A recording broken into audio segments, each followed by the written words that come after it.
Chez Amis Jean Bezrat Hashem, Naaseh Naaseh Bechol Maseh Yadim. La Torah ne manque pas de shevach, de louanges concernant la terre d'Eretz Israël.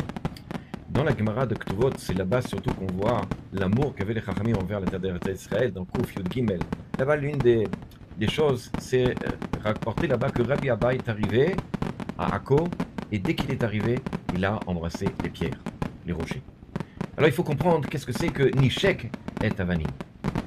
Le Ben Yishai dans Ben Yehuda, il rapporte, là il explique qu'en fait lorsque les gens, parce que Rabbi Abba il habitait à Babel, lorsque les gens allaient en Eretz Israël, ils revenaient avec des masquerettes, des souvenirs, comme les touristes d'Eretz Israël. Et lorsqu'ils voyaient les gens revenir avec des pierres d'Eretz Israël, des petits morceaux de pierre, des petites choses qui venaient d'Eretz Israël, ils les prenaient et comme ça, il dit le Ben Yishai, il les embrassait pour montrer l'amour qu'il avait. Les me disent que en fait, Rabbi Abba, pardon, lui, il a fait son alia.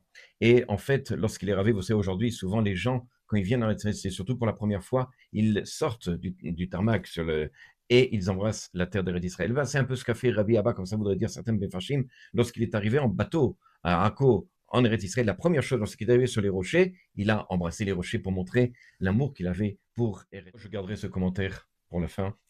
D'après certains, ça représente, vous savez, lorsque Yaakov Avinu il est parti chez Lavan et qu'il a dormi dans le désert et que là-bas il a mis quelques pierres autour de lui pour se protéger, toutes les pierres se sont réunies en une seule pierre sous sa tête pour être sous la tête du tzaddik.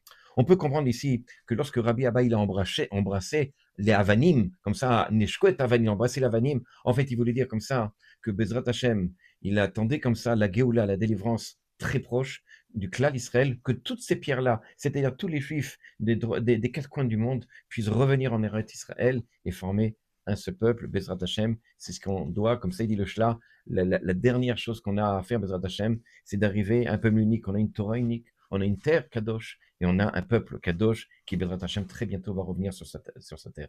À très bientôt.